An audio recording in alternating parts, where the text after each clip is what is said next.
What's up, everybody? Good morning, good afternoon, good night, wherever you are in the world. My name's Flynn here with Adobe Live, and I'm here with Chen. How are you, Jeff? Great. How are you, Flynn? I'm really good, thank you. Thanks for waking up early. This is an early stream for us here in Sydney. It's 8 o'clock in the morning, so I appreciate that. Yeah, nice and fresh. I think this is when the mind works the best, so I don't mind. It's good to be here. Thanks for Cool. having me. Yeah, it's a pleasure. I've had you live in the studio before all this, all this home isolation kicked in, Interesting and times. it Yeah. is very interesting times. You've been keeping busy, kicking away, and yeah, it should shout out to chat as well. Hey Sam and Angela, Oscar, Hey guys. Johanna, Andre, Anna. Yeah, it's great to have you here. Good morning. Yeah, good morning, Michelle. It's really nice to have you here. So we thought we might kick off. There might be some people here in the Behance community that might not be familiar with your work. So we Hmm. thought that we would have a little kind of show and tell. So we've just brought up your amazing portfolio here, and as you know, in a past life I was a gamer, and I absolutely love your art style. And a lot of the artwork you do is for gaming, or all of it is. I think, is that right? Yeah, I'm very much influenced from games. So I grew up with games. I actually didn't know art was for like I could create art for games until I was in my early 20s. But Okay. even before then, I was drawing stuff that was very similar to what you'd see in video games. Mm. Yeah, so like anything from fantasy to sci-fi, uh, I've done something like that. Yeah, it's amazing. Do you want to pick like a project or something? We'll have a little bit of a dig into it. What's a favorite that you want to talk about? We can talk about. So I'm working on like my own little project that's going pretty slow. The Primal Tech series. It's like Hmm. on the middle right area. So I have some characters from there that I've designed. There's a like two to the left of that. There's one where I've done like a more illustrative version of one of the characters. Oh yeah. But this is sort of exploring like if this were to go into some sort of game, how I design the character, how I'm thinking about like the move sets, movement, Wow. and trying to show a bit more about the character than just an image. Mm. Function is very important for games and readability. So hopefully, with like a bit more explanation, that's what I can do um, through illustration. Yeah, it's like kind of like fighting game mechanics, or like open world kind of Yeah, like thing kind of happening here. Yeah, that's super interesting. Do exactly. you often think about that sort of thing when you're creating just a single illustration, or is it a different mindset to get into to start thinking about like this kind of movement? I think these days it has sort of influenced my art. Mm. I find myself thinking if this were in a game, how would it look a lot of the times, even though I'm not really creating anything that's for a game. Mm. Um, I do think there's like an appeal to that look as well. I want to make sure, for example, uh, I break up a character's gear into very readable shapes. So, Mm. for example, shoulder pads and all that would stand out in the silhouette very clearly. The head shape is very important. Um, and a lot of the times you'll find that the legs I don't put too much attention on because you normally look on like a third person perspective, so Oh, the legs right. get kind of lost sometimes. Yeah, That's funny. I'd never considered that before, but that's true. Leg armor is probably the least exciting armor, right? yeah, that's right. Or the feet at least. The feet. Amazing. And just for you guys at Uh, home, I'm controlling this a little bit on my side. So Jeff's going to be telling me what to do. Do you want to pick another one? yeah, sure. So to the left of that very very blue one, there's like a more grayscale. This one? Yeah, that one. So I do stuff like this as well, where it's a bit more moody, atmospheric, talking about like influence from still games like Dark Souls, for Mm, example. Um, I like to explore various styles. So sometimes I go from stuff that's more realistic to very cartoony, very stylized. mm. Even a mix between that's more painterly, something like that. Yeah, cool. I'm just going to remove my head from the bottom of that, from the bottom of this. No one needs that. This is awesome. Gandalf the Grayscale. It's beautiful. There we go. It's my first one for the day. Oh, that's amazing. That's And awesome. more stylized works like some environments I did. There's the mouse, and the one next to it. There's I think that environment. He's cool. Yeah. Oh, this was like influenced from a prompt I got. There's like a Facebook group for, what was it, character design challenge, and I think it Right. was Mouse Warrior, and this was my take on it. It's very fierce with that stick. You don't want to mess with him. Man, he means business. He's survived, right? He's done a lot. Yeah, that lead's doing a lot for him, protecting him. I like this. This is like when you roll a new character, Yeah, come out of the gate. level and one. Yeah, and this is like your level 15 or something here. Like you've Yeah, done your first dungeon at this point. That's awesome. Yeah, absolutely love your work.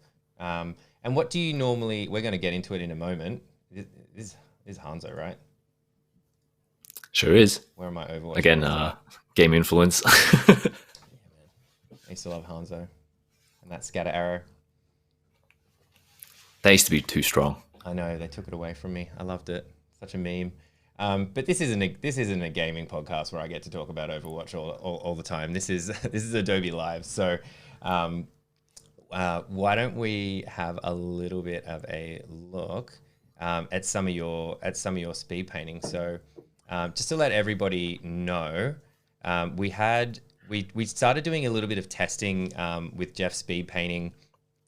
Where he is at home at the moment, and we're getting some latency issues. So Jeff has very kindly done an entire sketch for us, an entire piece of artwork, and he's going to explain what he's doing over the top of it, so we can get that like really crisp example. And now it's cool because now I have a copy of Jeff's like speed painting on my home computer, which is really sweet. So I'll just check it out every now and then.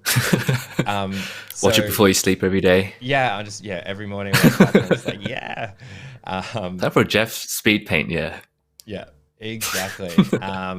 So the advantage of that is that we can answer questions the entire time. So I think, Jeff, you have chat open as well. So as we're going, we can just pause, we can ask questions. And yeah, so chat, you can go nuts with questions for Jeff. Because otherwise you'll be stuck with my geeky game questions probably for the next 2 hours.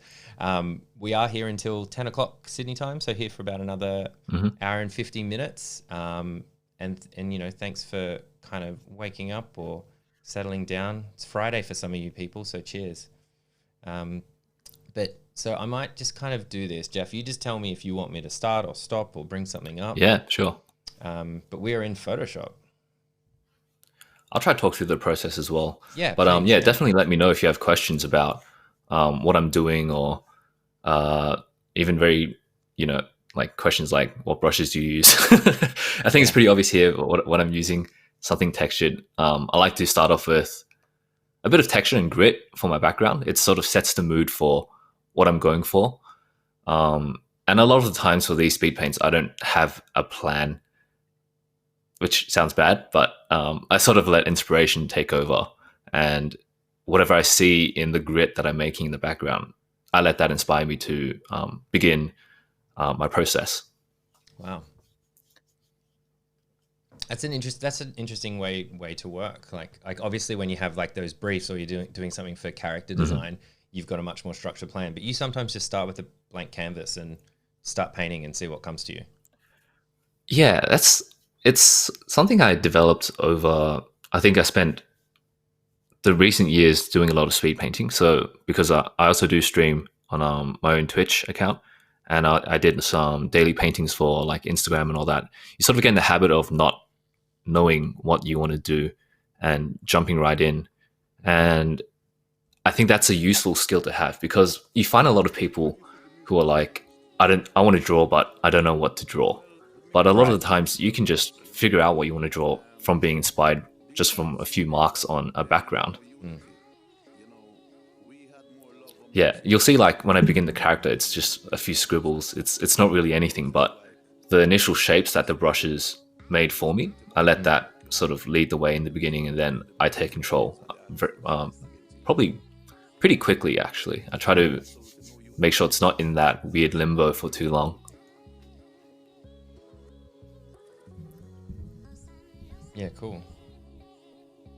And do you always work in grayscale at the beginning? It sort of depends on the mood of the piece. If it's something more painterly, Yeah. realistic, then I think grayscale is good. Something very dynamic, very stylized. Either I also start with like line work sometimes, or yeah, directly with color as well. But the quicker process, I think painting's the way to go. It's less commitment, I think. Like for example, if you work with line art and then you fill in everything, you have all your layers set up, but then you want to move the arm a bit, you're like, oh, I have to go through every layer and move it a little bit, which is very frustrating. But painting, you can just grab things, select it, and just break it up. Yeah. When did you start? When did you start sort of drawing? Are you one of those people who was just, you know, always drawing in class and all that sort of thing and just like never really stopped, or did you fall in love with it some other way? Yeah, I was sort of the art kid at school. I started pretty early. I saw my brother drawing. Funny enough, it was I think it was copying like a Sonic cover, and I wanted to help him, and I like did the actual pen line for it. Went one day in the morning, and he was still asleep, and he woke up, was like, "This is terrible," and then he got really mad at me. But then I started doing my own drawings after that. That's what I remember, yeah, I remember in high school I was doing art in people's books for like $2, and I could get like a cookie at lunch. Oh, that's amazing. That was really cool. Yeah. Nice. So you're a professional artist back then. Yeah, you know, cookie money. It's pretty important. Money, Big bucks. Money. Everyone's got to eat. Exactly. Yeah, there's always been that love for art for me. I think. I think early on was actually more anime influenced than games, and then as I started playing more games in my teens, that's when that gaming influence started coming in. Yeah. Have a question from chat. Do you tend to use more round or unique shapes in your brushes to help inform what you create? For the speed paints, I like to use more abstract, gritty brushes in the beginning, just to get me inspired. Normally, when I do have a good plan, I do stick with like the round brushes. The standard brushes is really all you need. Yeah.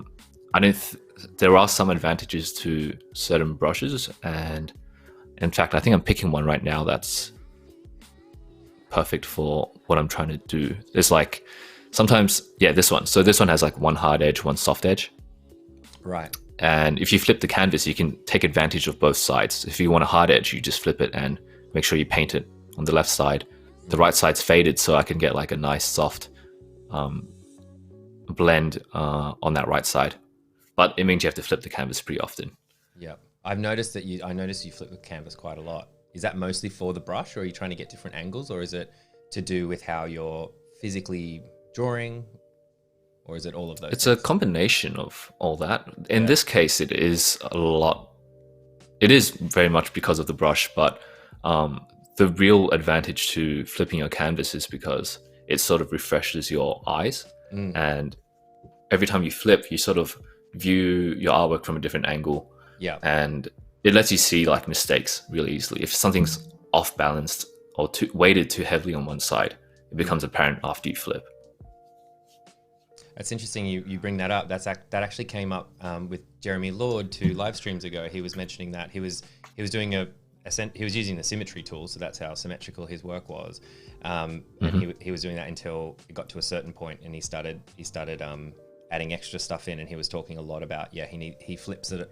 He was suggesting flipping the canvas a lot to make sure that you're getting things right, to see it from a different perspective, and lines that you thought looked good don't when you flip it. Exactly. Yeah. It's scary at first as well, like when you're beginning and then you do like the flip canvas and everything looks broken and you're like, oh, I'm a bad artist. But it's a good habit. You shouldn't be you shouldn't feel discouraged to do it. I think the more you do it in the beginning, the better. And another bad thing, actually, I shouldn't mention all the bad things, but there are some bad things to flipping. Let's get like them if out. you, Let's get them out. We'll get them out at the end. That's cool. Okay, if you flip, if you like to record what you do and you speed it up and you flip a lot, it just becomes like a seizure video. It's like everything's just flickering, and I really don't like that because I like to share my process when I can. But then people are like, "You're zooming in and flipping too much, and I can't see what I'm you can't see what you're doing, and I just like, oh. So I try to hold back a little bit these days. But for anyone who's focused on learning and getting better at art, I really recommend flipping the canvas a lot and zooming in and out. Those things are very important to self-critique as you go, and to make sure what you're doing does look balanced and like what you want it to look like. Yeah. Yeah. And like the theme of the character I'm doing for this one is very much like what you saw on ArtStation, fantasy based, a bit of like sci-fi influence as well. So I like to have that little mix between those two themes. It's like maybe what you'd see in like a sci-fi movie that is more fantasy driven. Yeah. Yeah, they're two pretty amazing worlds. Yeah, I think there's just so much I can do with the shapes, and I'm not really restricted in any way. I think you can go quite ridiculous in the designs, and I think that's some of the appeal to what I create as well.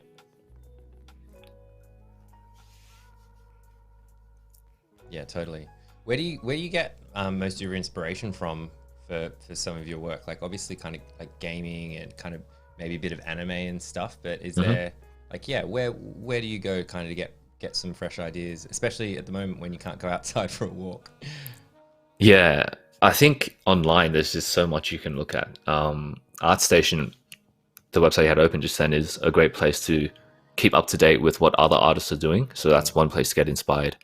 I think getting inspired by, you're talking about nature and all that. So I don't, go out for a bushwalk and look for specific shaped leaves to be inspired by, but I do go online to like say Pinterest, or just searching on Google Images for specific things in nature that could inspire a character. Like I would create Pinterest boards for insects or something like that.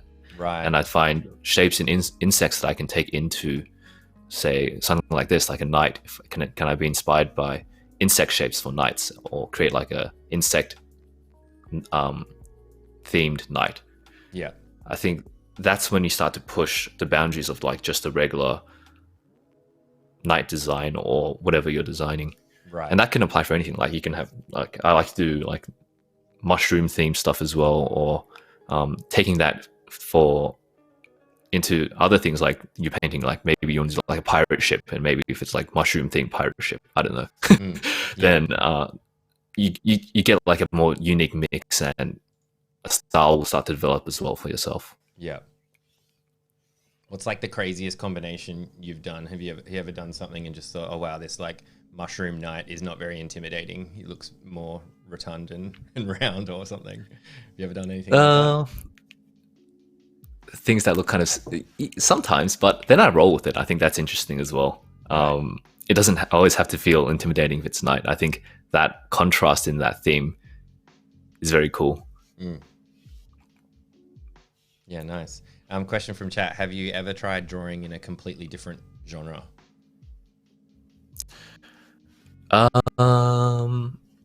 Sometimes I've been, actually, in the very beginning of when I wanted to take this seriously, I wasn't able to get work for the stuff I'd worked on stuff like children's books and some stuff for apps as well. So I remember, I had to do very graphic stuff as well. Like I had to create a body template for like a fitness app and all that. And although it's like a different theme, it's not too, or genre, it's not too difficult to do if you have like a good foundation on your art fundamentals. Right. Yeah, I think a lot of it's related. Like I also did a short course in graphic design, so a lot of the principles I learned there, I took into character design, and I think a lot of stuff that I learned from character design can go into different genres as well. Totally, yeah. So that leads me to a question about education. So did you learn like illustration, or did you go do art school? You mentioned a short course in graphic design, but did you do anything like that? There wasn't anything that was directly related to what I do these days. Wow. Back in the day, I started on architecture, but that was purely because I had no idea that art for games existed. Right. So I was going in there thinking like, oh, I kind of like drawing. and not just drawing boxes all day. It was very restrictive. And you can see like my work is very organic and a lot of not very architectural. Yeah. So I tried that for 2 years. It didn't really work out for me. And then from there, did a bit of soul searching. I ended up doing that graphic design course, and that took about like a year and a half. I got my diploma for that, and then I found out about animation for games, and that was kind of the only degree that's offered in my local area in Australia, Sydney. Something that was the only one that's more digital. I think there are a lot of fine arts sort of courses and all that, but I wasn't really interested in that. I wanted to go in that digital field, and I just felt like those courses, those bachelor degrees and stuff, didn't really suit what I wanted to do, and it wasn't at the pace that I wanted to learn at. So I actually ended up self-studying for 2 years by myself without trying to get a degree, and I think that's much better for what I do, because I think it is quite niche what I do. Although a lot of people want to do it, I don't think there's enough places that teach how to do it well and practically. That's pretty amazing. So how did you learn? I'm assuming from community and videos, kind of like this one, right? Yeah, exactly. So there's so many resources online these days. YouTube's a great place. You have websites like drawrbox.com that teaches you the fundamentals for drawing. A lot of people are doing mentorships and all that. I'm doing mentorships as well. So I'm offering classes for people. And that's a great way to learn, because you're talking to people that have industry experience. They're not going to, they're going to try their best to make sure you do well as well. And you don't only learn about how to paint and draw. It's about the industry as well. What's the expectation, the level of skill that you need, or like how quickly you have to paint, what it's like to network. They teach you all these sort of things, and I think that's something that universities can't offer you. So online learning is the way to go, I think, for this industry. Nice.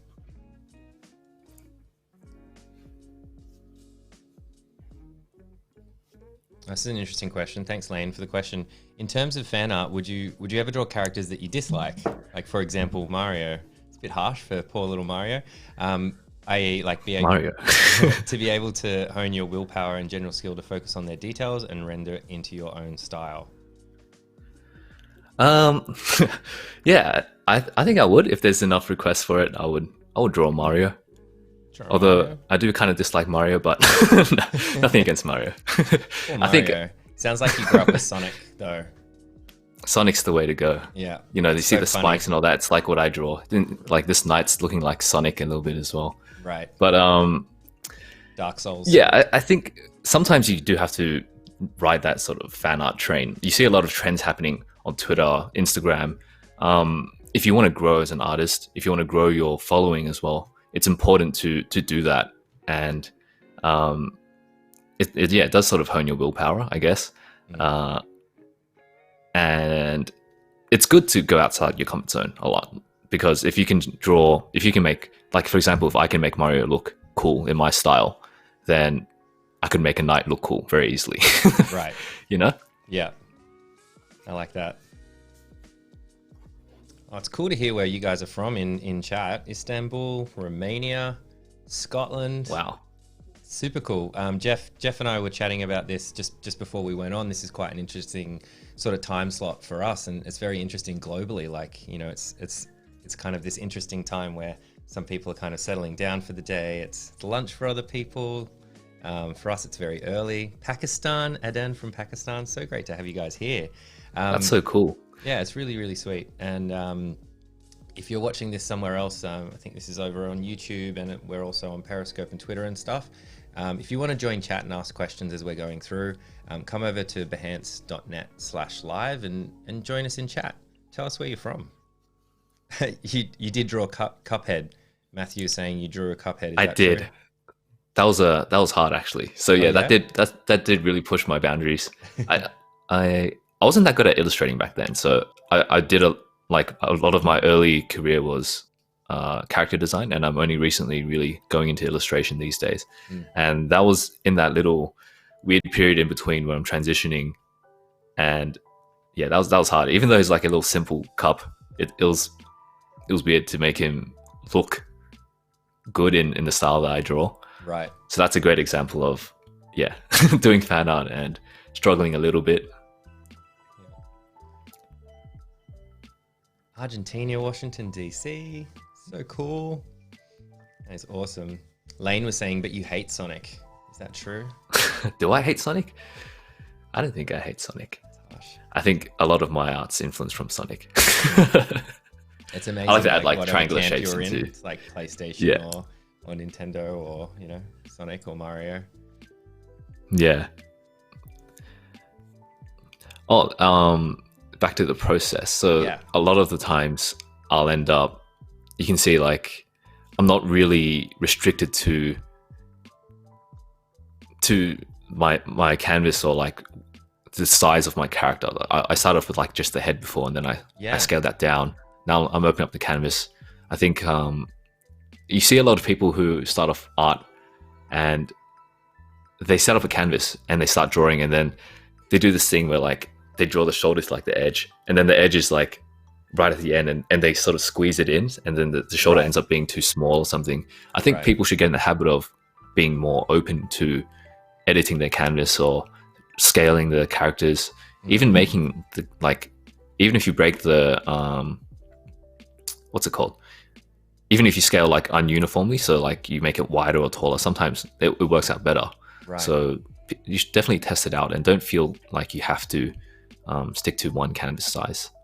Yeah, I think it kind of brings us back to your process, like this kind of loose, highly creative. Not to say that other processes aren't creative at all, but it's very fluid. It's like a very fluid approach. I mean, did you just use Liquify tool just then? Yeah, that was Liquify. That's a little, that's one of my favorite tools on Photoshop actually. So quick edits, especially for painting, and single layer sort of styled workflow. Liquify is great because you can just, there's you can make the thighs thinner, the head bigger, anything super quickly. Yeah, amazing. Yeah, because it is quite interesting when like we'll have like illustrators will typically do kind of blue lines or their sketch lines, and then another layer like inking, and then color, and then add things to it. So yeah, I would it's just such an interestingly different process. And then you started like literally with the head, like was almost the entire canvas, and then sort of stretched the canvas and stretched it out, and then moved the character around and flipped him back and forward, and made the canvas wider and all sorts of stuff. Are you consciously thinking about that stuff, or are you kind of in like a Zen-like state when you're in this mode and you're just like, this feels right, so I'm just going to try it out? Yeah, there's sort of a workflow in my mind. Like a lot of other design jobs, you want to start big. You don't want to just go straight into the small details. And although it did start on the head, I'm sort of molding it to inspire what the rest of the body will look like. I have a certain shape language I'm looking for in the head design, and once that's down in a silhouette form, I can move on to the body and look at the silhouette of the body, and then start to break things up in terms of their like tonal read. Like for example, that white cape, I want it to stand out, so making it white helps that. And you can see like in different section of the body, like the shoulder pads or the little part between the waist, I want to make sure there's different values in there to help separate that. So that's sort of what I'm thinking about as I go. Get the general shape language, get the silhouette down, then I start to break down the internals of the silhouette. How can I separate different areas of this armor design or character design? Yeah, cool.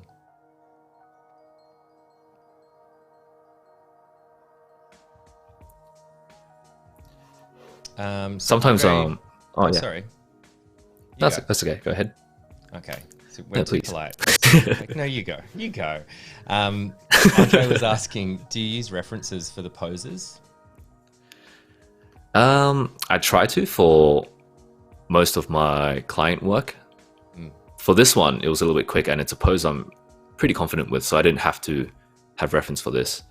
But I would encourage a lot of people to use reference, whether it's for, there's different types of reference you can use, and I think this gets a bit confusing. So the reference you want to look for is, stuff for your poses, then anatomy, and anything else that's helping your artistic skill. And then there's like the design side. How can you get inspired to draw something more unique? So you have reference boards for different armor designs, some stuff you can incorporate, like I was talking about, like insect designs. So having like 2 different boards for that will be good as you paint. Yeah, cool. Edward saying Genji Overwatch. Yeah, that's a joke on my Discord, how I draw a lot of Genjis. Well, like, it looks like they could be Genji skins. Right. Yeah. Which is cool. I don't mind. It is cool. I used to hate Genji. I quite like him now. I quite like him. When you hear his ult come out, you're like, oh no. Yeah. Hide in corner. Yeah, exactly. Run away. No, I was all Team Hanzo. He took away my scatter arrow. Bastards. Yeah. Oh, I may have missed a question in there. Cool. So thanks, Johanna, for reminding me about that. So Sarah was asking, were you ever influenced or entertained the thought of working for a larger company that was outside your preferred genre and style? Ever felt the pull? I think I have been tempted. It's also good to try. I think you don't know if you like it or not until you really give it a chance. So in the past, I've worked for mobile game companies. I've worked for something that's console, and then I even went over to China to work for a game studio.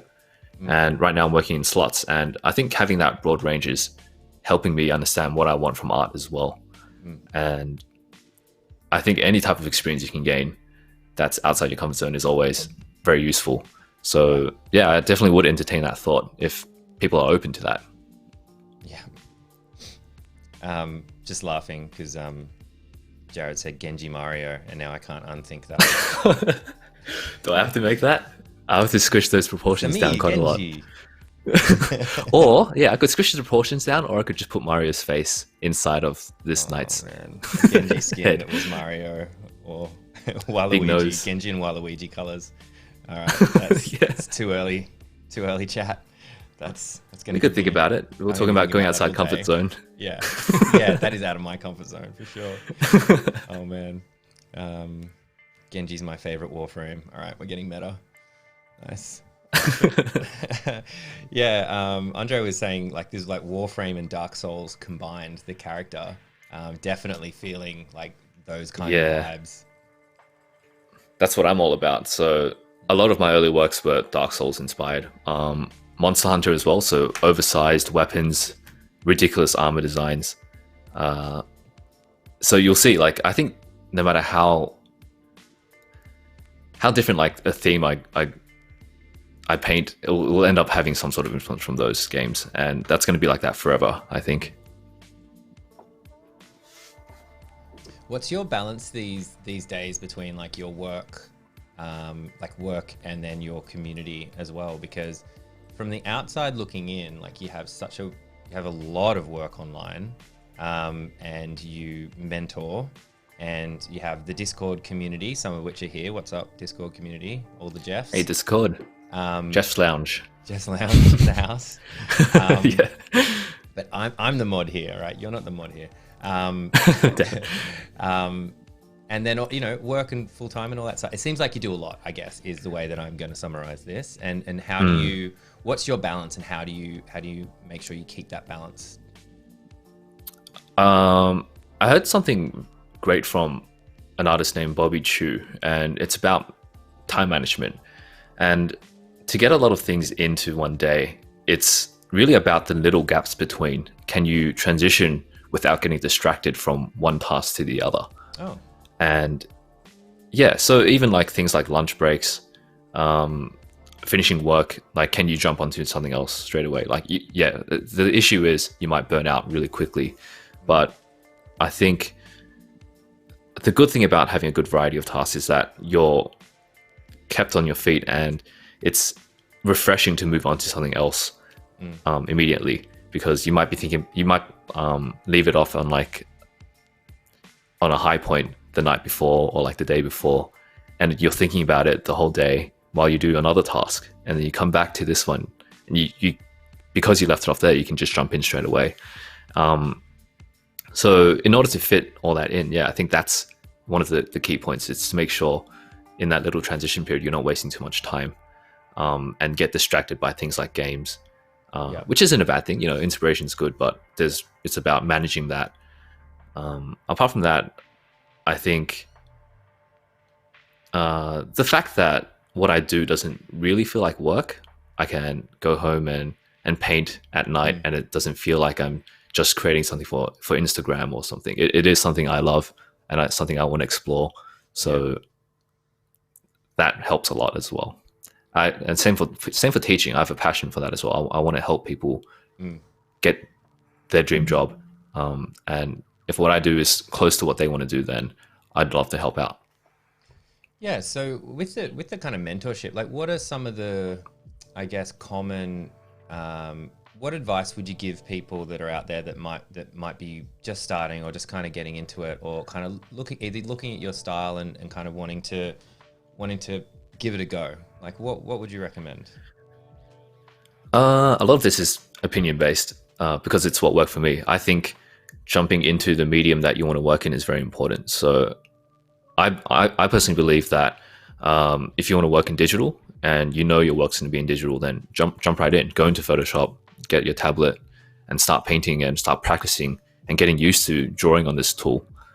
Some other things would be you can't really skip art fundamentals, and that sort of relates back to what I was saying just then. If you can practice your art fundamentals with your tablet and Photoshop, then you're sort of killing two birds with one stone. You're getting used to your medium and you're practicing art fundamentals. I think understanding as well what style you want to do early on. If you have a clear goal, a studio that you want to work for, you like this studio's art style, then start working towards it earlier. Don't get too distracted by other stuff, and you'll get there quicker. Like, these are like the shortcuts. It doesn't have to go that way, because you know, life is pretty up and down, and you end up going in different directions a lot. But the quickest way to get a job is like that. Yeah. Cool. It's good advice. I want to talk a bit about community with you, so maybe now's a good time to chat about that, and just stop me if you want to talk about anything to do with your process in there as well, because otherwise I'll just keep talking. Yeah, same for people in chat as well. If you have questions about the process, just shout out, and we can always go backwards or pause for a second and talk about it. Exactly. But something that I was thinking about when we were chatting about you coming on today.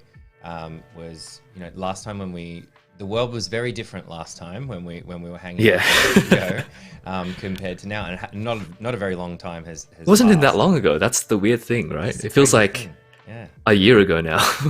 I know, it's like this very clear cut in history, I think, and we're living it right now. And a lot of what I find community very valuable in everything I've ever done, and it's something that drew me to your art, pun not intended. About, like, you do this amazing work, but also what you do with the community and having this really tight knit group of Discord people who are in our chat now, like up on a Saturday morning to see you and support you and hear from you. Yeah, they're awesome. It's so cool, and it shows that, like, value of community even though we're separated. So I just wanted to, like, hear from you, like, how you're doing, you know, during this, like, isolation period, and how everyone in your community is doing. It was when the isolation started. Question for no, not at all.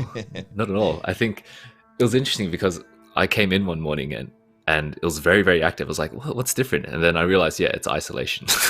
Everyone's at home. Everyone's active online again. we like to do a thing where we hang out in voice chat and share our go on Google Hangouts to share our art. So we do screen share on there, and it was very active when this whole thing started. So it's kind of an advantage for people like us who actually want to stay at home and draw. Right. They have that option now, and they can really focus on that.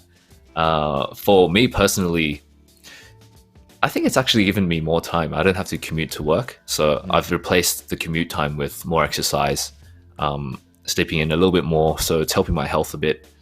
But definitely the exercise part has been helping a lot. And I think that's something I do want to encourage people to do as well. I think being in front of the desk, just drawing all the time, it might seem like it's productive, but it's helpful to step out and help your body stay active as well.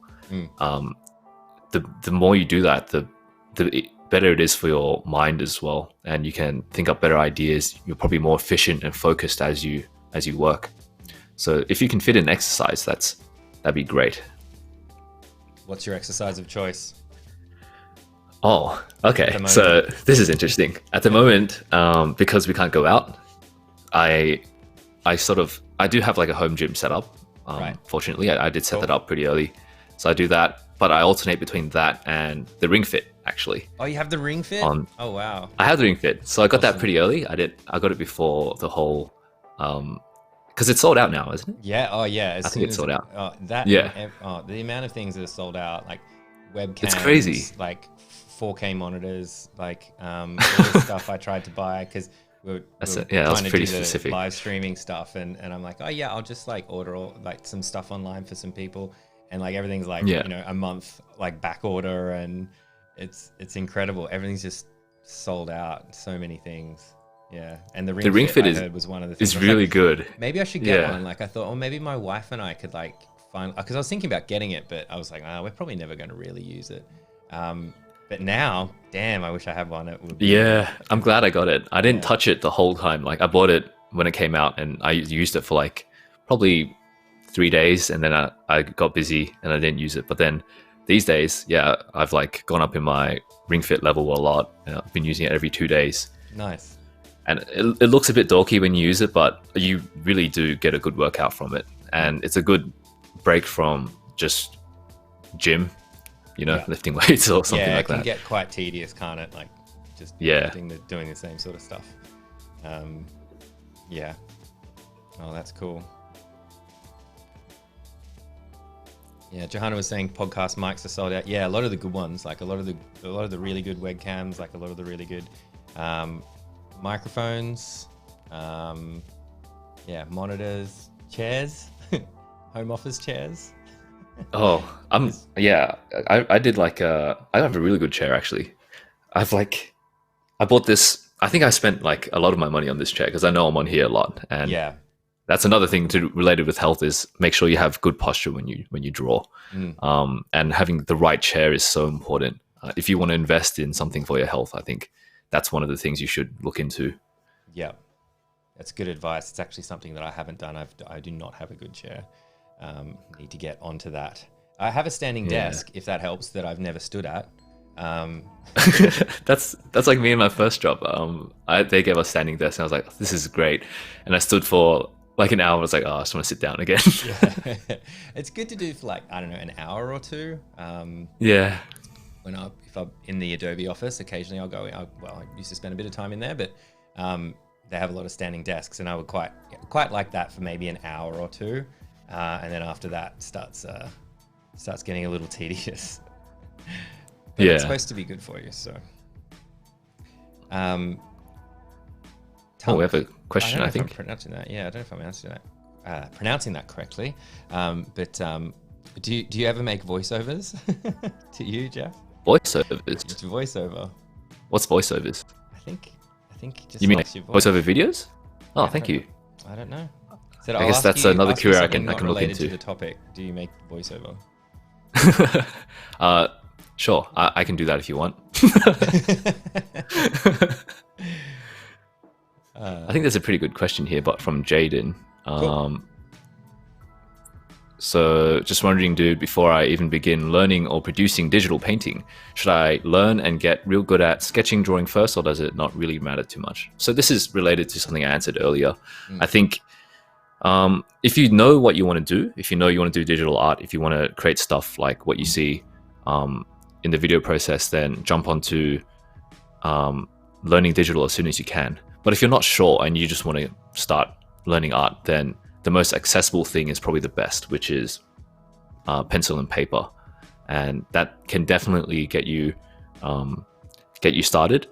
There's resources like drawabox.com, which gives you step-by-step videos for the fundamentals that you can do with paper and pencil as well.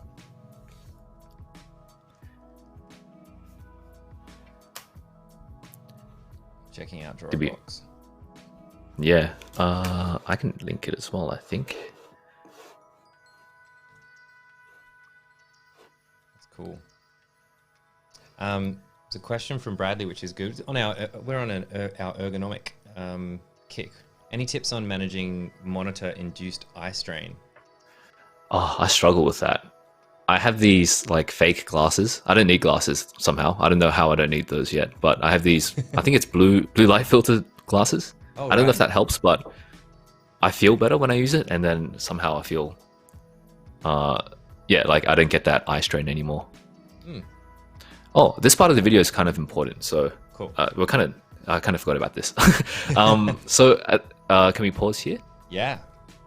So in this part of the design, I already had a cool head design.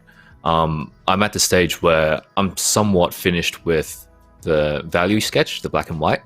And at that point, I like to step back and evaluate where I'm at. So earlier in the video, I'd be zooming back and looking at the character as a whole and seeing if there's anything I could push further. We always feel like when we finish a character, like, oh, this is great, this is it.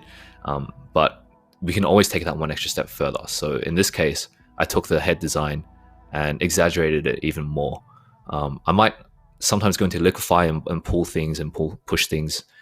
But that's a very important step for character design, I think. Imagine it as if it is like some sort of game. Like we were talking about like level 1 characters to like level 15. So can we take this level like 40 character up to like level 60 with just a few simple shape changes and exaggerations? And that gives your designs that extra kick and appeal to people. Cool. Yeah. I just started again. I thought. Yep. Yeah. It's not that again. Nice. And for anything, it's sort of like when I introduce a new shape, it's the same process. It doesn't matter if it's at the start or the end. I start with the silhouette, then I build up the lighting on top of that. Knowing your light source is important. So I think for my one, it's coming from like the screen basically into the canvas. And so any surface that's sort of facing towards us, I build up light towards that plane. So when you say the light's coming from the screen, you mean it's like coming like directly into the artwork, like from our direction, like us looking in is where the light, like where the light is. Yeah, where the light, we give this thing light and life. Have a messiah complex going on. Yeah, I made you. I am the light. I'm your father. Very cool. Jacob's got a good question. Do you have any tips for maintaining confidence in your artwork during the painting process and after you're finished? Yeah, that's a tough one that I hear a lot of people struggling with. I think it's less about, this sounds bad, maybe. I don't know, I'm going to think of another way to frame this answer. Cool. I think it's more about knowing where you're at in your learning. You have to know that as you go into this piece, you're not going to draw the stuff that you see on ArtStation, right? It's not going to look exactly the same. You're going to be on a different level. And I think that was the mindset I had throughout my whole 2 years of self-study. So I'd create pieces and I don't have to feel super proud of it, but I don't have to feel disappointed. It was very neutral. It's just another piece that's getting me closer towards my goal. That's what I keep in mind. because with every piece that I complete, I'm getting better. And if I spend time dwelling on it not looking like the way I want it to look, or not looking perfect, or like that artwork I see online, then it's just going to slow me down. But if I finish it, move on, do the next piece, feel okay with that one, just keep moving on, then eventually that okay feeling will be a good feeling. And that's what we want to work towards. We're not thinking for just the moment. We should be thinking in that. I would consider this even a sort of medium-term goal. So aiming for that is much better than just taking time trying to fix one piece to make it perfect, because it's not going to be possible, I don't think, in the beginning stages. I really like that idea, and when it makes me think about when you were doing two years of self-study. Did you know it was going to be 2 years, or were you like did it for a month and you thought, oh, actually I need another, I need to work more on this, and then kind of kept adding it like that, and then you look back and it was like, oh, okay, it took about 2 years to get to where I want, or were you really goal orientated and you just went, no, I think I probably need 2 years to focus? I was very goal orientated. I think before that I wasted a lot of time. So I was 23 at that time when I decided on the 2-year mark, and I'm lucky I had very supportive parents to help me out, and I didn't want it to be that way forever, right? I didn't want to just be relying on them. So I set that 2 years, which is still quite a long time.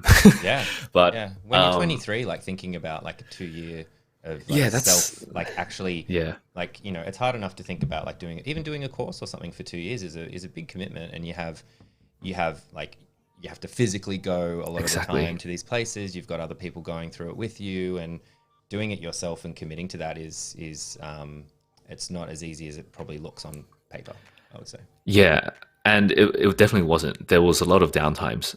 I remember there was this time in my first year where I used up 2 months just playing Destiny because I felt down about art.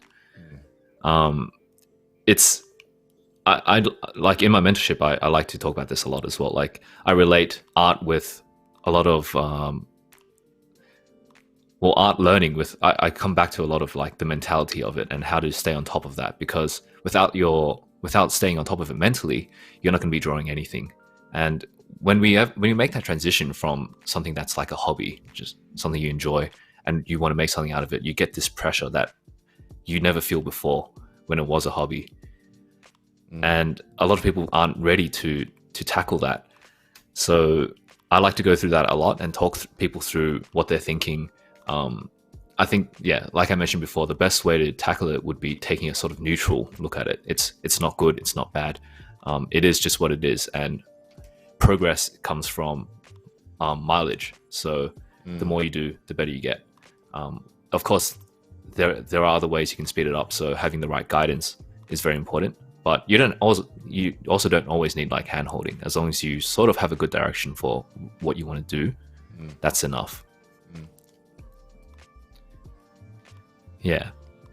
I really love that. I really love that mindset, because it relates to a lot of kind of, it says it relates to a lot of things like, the 10,000 hours thing. It's like, exactly. People just say, very simply, practice, right? Or practice makes perfect. And they're very simplified versions, but that's often hard in practice, ironically. Yeah. But the way that you just described it, which is like, it's just another, it's like another, not a speed bump, but it's another milestone. Like every time I finish a piece of work and then move on to the next one, I know I'm going to get better. So it's not like looking at the artwork and going, oh no, I'm not there yet.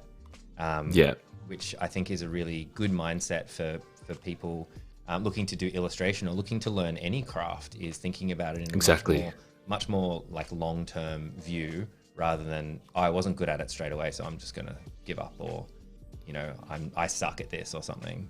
Yeah, exactly. And something else that really helped in my 2 years was breaking up my day. So it isn't really only just painting after painting after painting. I think we were talking about staying inspired and all that, and this is related to what I want to mention now, is that I would try to break it up so that I have half the day to painting, the other half to learning, and that's watching videos. It's not like, your YouTube prank video or something. It's like the educational ones that shows you like speed paint processes, actual tutorials and all that. It's all free on YouTube, so you can access those. Just an easy search can show you what you need to look for. And that's another way to get inspired, because you see someone's workflow and you're like, oh, he did this technique. If I used it in my own workflow, what would happen? What would be the result? And it's, yeah, I think that's great to break up your day. So it's not all just painting. Sometimes you can burn out pretty easily. Yeah, totally. Have some more questions. Yo, Mr. Jeff, what's your opinion on trying out different drawing styles versus practicing a few and getting good at them in terms of artistic growth? It depends. So it's sort of, yeah, I think I always come back to goals. I think it depends on what you want to do in the future. If you want to work in if you don't have a specific studio, I think having a broad range of styles is good. I'm sort of in that category as well. I like seeing different styles and like trying it out myself. And it's fun. I think you learn a lot from different art styles. I've been you'll see at the end of this painting, I'm bringing in a lot of colors and saturation that I wouldn't normally do before. And that's something I want to develop further, and definitely inspired from different art styles. Yeah. But if your first goal is to work in a specific studio, I would focus on that art style. Yeah, that's good. And thanks for calling me Mr. Jeff.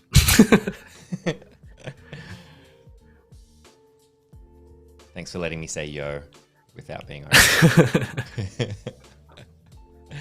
Mammon asked a question as well it's kind of around the same frame of what we're chatting about. So, hey there, which one is better for getting a job, having a consistent style or a versatile, undefined style?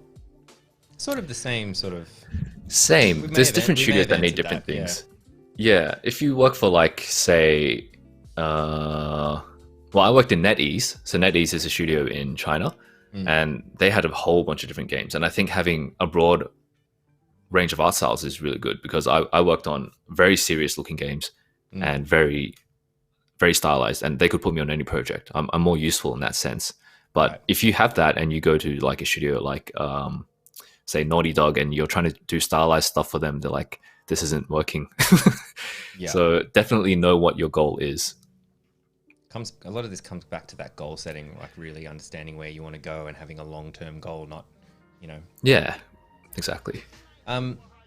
Lane has a great question. I really like this question. Because I've heard of this and I've felt this myself. I have this weird complex where once I feel my art is finished, using quotes, I'll 100% love it or hate it. It's relatable, but I don't want to touch it again. Do you think going back on or editing old art can help with artistic growth? I always encourage people not to do that. I think moving forward, there's so much you can learn, and you're sort of solidifying your workflow with every new painting. Going backwards, you're only really helping your finishing touches or training your eye to see mistakes. But yeah, like I mentioned, a completely new artwork allows so many new opportunities, different workflow, different art style, a different way of lighting, whatever you're painting or drawing. So I would suggest, keep moving forward. And it's easier for this is something I want to encourage as well. So posting early, posting things on Instagram, ArtStation, DeviantArt, whatever it is, Twitter. So start posting that stuff early, and the more artwork you create, the more content you have to provide to the people. So that's another reason why I'd suggest probably just moving forward. Yeah. Cool. Chenry. Tom, I have a question from Tom. He called me Chenry, which is a little nickname he gave me in Discord. Do you think that following a schedule or plan is good for learning things? Or do you think it's better to learn as you go when you need to learn something? I think I had a rough schedule for what I wanted to do. I would at least have the hours that I'd want to be working. I think that's important. So when I was learning by myself, I set it as a full-time job, so 40 hours a week. And like I mentioned before, that's a breakup of both watching videos and actual application. I think having a strict plan isn't always the best. Well, it goes person by person. But for me, I felt that I'd realize I'd be weak in this aspect of art, and I'd want to start working on more paintings that could help me with that. Like maybe I realized I'm drawing every character in the same pose, so the next painting I do would start to add a variable on that. So maybe I'd use the same lighting and the same character, but I'd pose it differently. So it helped me practice my posing, and I'm not adding too much change to what I did previously. So it's not too overwhelming for me to learn something new. And yeah, if you're restricted to a single schedule or plan, then you don't really get that freedom, I think. But maybe early on, it would be useful as well. At least going through all the fundamentals, and then you start to edit your plan and go into the ones that you felt weaker at.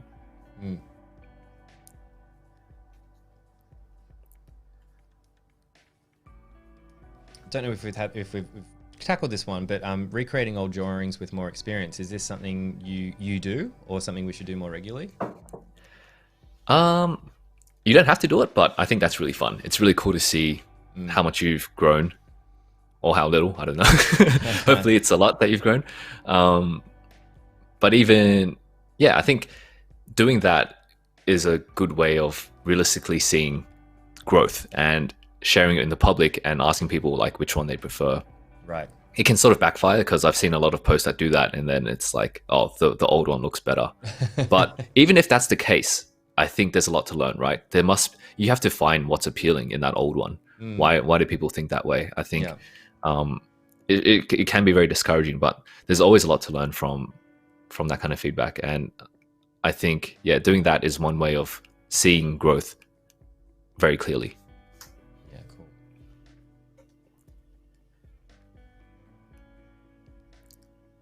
cool. We're about halfway at the moment, so I thought I might pause our video for a moment and just maybe have a chat about one or two of your other artworks, because we got the time. Yeah, sure.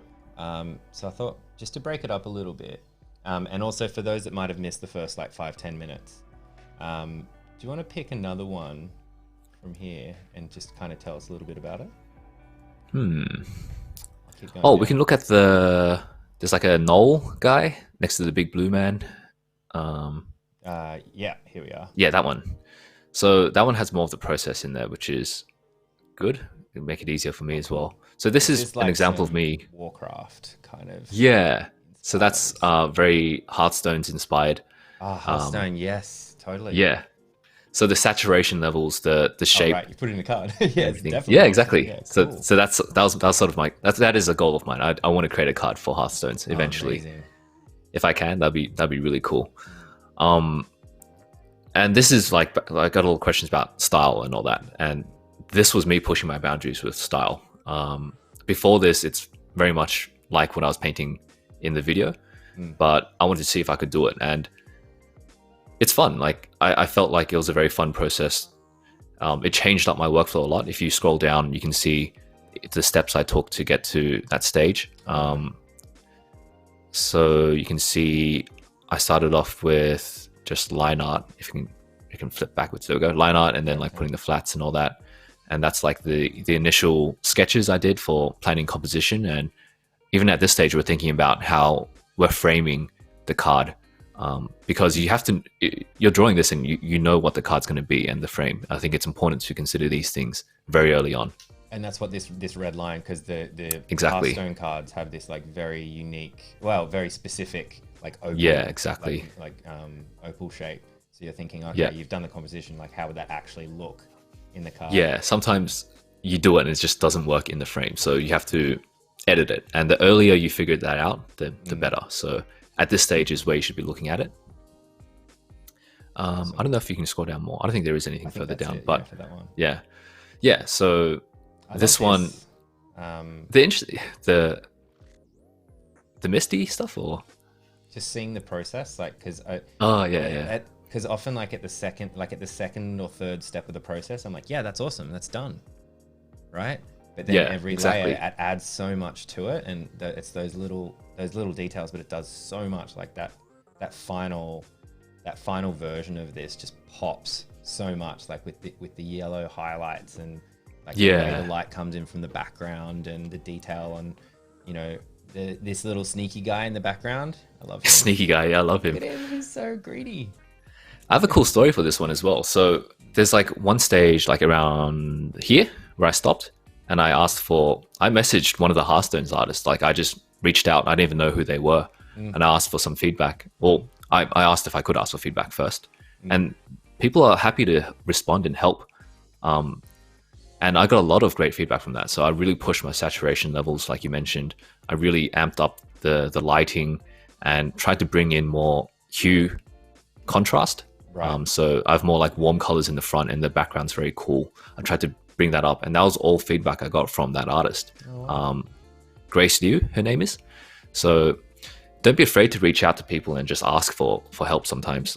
You don't want to abuse that power though. You don't want to, badger everyone or like ask too many questions for one person. And just be thankful that the community's willing to do this. For me as well, like if you have questions for me, just jump on Discord or email me or anything, and if I can help, I'll help you out. Yeah, I think people are a little bit afraid of that, and if you get ignored, don't take it personally. Like sometimes people are just busy. They would have helped if they could, but there's limited time. Absolutely. No, it's great. It's great advice. All right, we'll get back to the show. I think going a little bit further. There we go. That's awesome. And at this point, I'm just picking up more on materials now. So adding more highlights on little trims and all that. So we get a breakup in material. So it feels like there's two different metal types in this armor. Right. Thinking of like metal chemistry and density. Yeah. Going very deep. It's a little bit sciencey. So there's like different levels of reflectiveness for different metals. And you don't have to know it exactly, but as long as you let the values sort of reflect the different materials, then it works. You'd have to be like, this one's tungsten or this one's iron. It's just creating that variation is important. That's awesome. We were talking about when you had like a month off, when you were like not feeling it for a while. Yeah. So this question kind of might relate a bit to that. So do you have any tips for a mindset of getting back into drawing after being away from it for a while? Or painting, or I suppose probably relates to anything, being creative? I think sometimes it's really just like, you don't have to directly go straight into drawing. I think watching those videos and all that is really helpful. So I was mentioning being inspired by someone's workflow. I think that's all you really need to sort of set you off. Sometimes it is about that sort of brute force, sitting down and just drawing like a gritty background, like how I started this process. Yeah. And that could be enough to get you inspired. If you want to go even more brute force, sometimes it's less about being inspired and it is about that dedication. If you really, really want to be good at art, you have to be dedicated and accept that some days you're not going to feel it, but you have to do it to improve. And most of the times you'll feel like after you get started, it's like, oh, it's not that bad. I kind of like this. Right. So it's just that first stage you have to get past. Instead of picking up that controller, just sit down at the desk, pick up the stylus instead. Yeah, cool. What we haven't touched on it today, but what do you use, like in terms of tablet or anything like that? Oh, right. So I started off. This is kind of interesting. So when I decided that I wanted to do this for a career, I was like, okay, I'm going to invest money into this so that I have to do well. And I bought a Wacom Cintiq 21 UX. So that was secondhand, which I could save some money on. But that was like, I think that sort of did help my mindset a bit. It's like, I already spent so much money on this, I sort of have to keep drawing. So that's what I used for the first 5 years of all this. And then afterwards, when I got the job for China, I wanted to start to get used to something that's more mobile, because I'm not going to carry like a giant 21-inch Cintiq around, especially overseas. So I looked into the Intuos, which was something I used a long time ago before the Cintiq. And that's what I'm on these days, and I think it's better for the posture, for my posture as well. It's just right in front of you. I can sort of draw with a straight spine and everything. And I was talking about, being more mobile, and I can definitely just chuck this in a backpack and go anywhere I want, which is great. Yeah, totally. So yeah, Intuos 4, I believe this is 4 medium. Do you carry that like to and from work, or is that just, does that live at work normally, or does that live at home normally, or what's your work normally provides you with the gear that they prefer you to use. I've had workplaces that offer Cintiqs, workplaces that offer the Intuos, and I don't really feel too much of a difference. It takes like probably just an hour to get used to either one. Right. Yeah. And is it usually Wacom? Like, is it usually a Wacom of some kind? Yeah. Yeah. I haven't tried other brands, so I don't really have much insight on that. But yeah, I think Wacom tablets are great. Yeah. Yeah, cool. Jacob was sort of commenting on what we were talking about before when you were mentioning sort of reaching out to other artists or people. He was just saying, always feels super guilty messaging artists about their feedback because I think that I'm annoying for messaging them.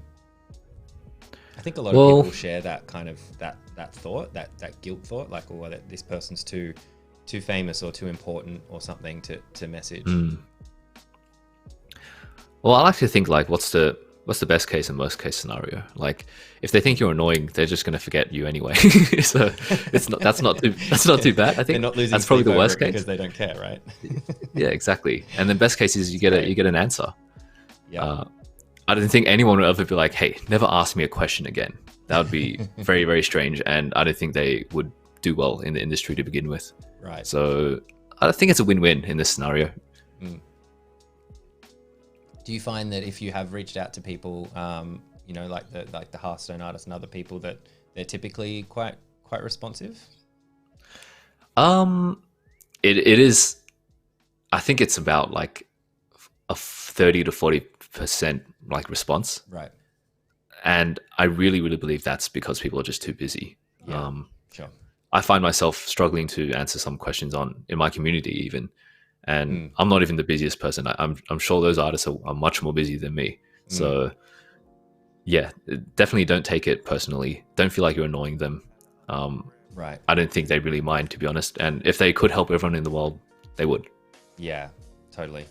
And other people are going through, like, you might hold these people up on a pedestal, but they might have so many things going on in their own life as well, that you sort of think, oh, they've made it, and I want this perfect life, or they've got everything sorted, but we all have our own struggles, and they could be going through something difficult at the time that you happen to reach out. You never know what's happening on behind the doors. Yeah. Oh, this step's pretty important in the process. So I'm using gradient maps to. Yeah. So if you set up, I forgot what that's called again. You told me last time as well. The layer that has, like gradient maps and all that. What are they called? The adjustment layer. Adjustment layers. That's it. Yes. Such a simple word. I keep forgetting. So if you set up a gradient map as an adjustment layer, you can put it over your grayscale piece and set the layer mode to color. And then it takes the values that you had previously and applies whatever gradient you have in the gradient map. And over here, I'm sort of thinking about my different light sources. What's my direct light's color? What's my secondary light's color? I'm sort of bringing all that in. Or I'm also sort of thinking about, I know that I want to wash out the color on the cape. So I'm going to be masking that out in the future. So I'm really focused on just how the arm is looking, what color is, what is the color that I want to go for. And you'll see I'm going for more unconventional sort of light colors, and that was from that influence from more stylized pieces. It looks super cool. I remember the first time you did this, we would I think the first time we only had like 50 minutes or something like that. Yeah. There was maybe like 7 or 8 minutes to go, and you're like, oh cool, well I'll just like jump into some color, and you like clicked a button and just all this color like popped up from this press the color button. Watching. Yeah, it's like, oh, you just press the like finish artwork button. Something I've never seen before, and it's just pretty incredible, and it's so great because you could do all sorts of variations if you wanted to, of course. Like you could just change the adjustment layer, go, I want this really warm, kind of style. Great, there's an example. What would it look like here? And very, very, very quickly you can jump around. It's really impressive. Yeah, and gradient maps are really, really quick for this. But I think the trap that people fall into is that they rely on it too much. And I'm taking the step to mask out areas that shouldn't have this color. And then this, because if everything has got that same gradient map, it's kind of like having no color then, because everything's showing the same thing. Right. But if you mask out areas without it, then the color starts to pop out for the material that you're going for.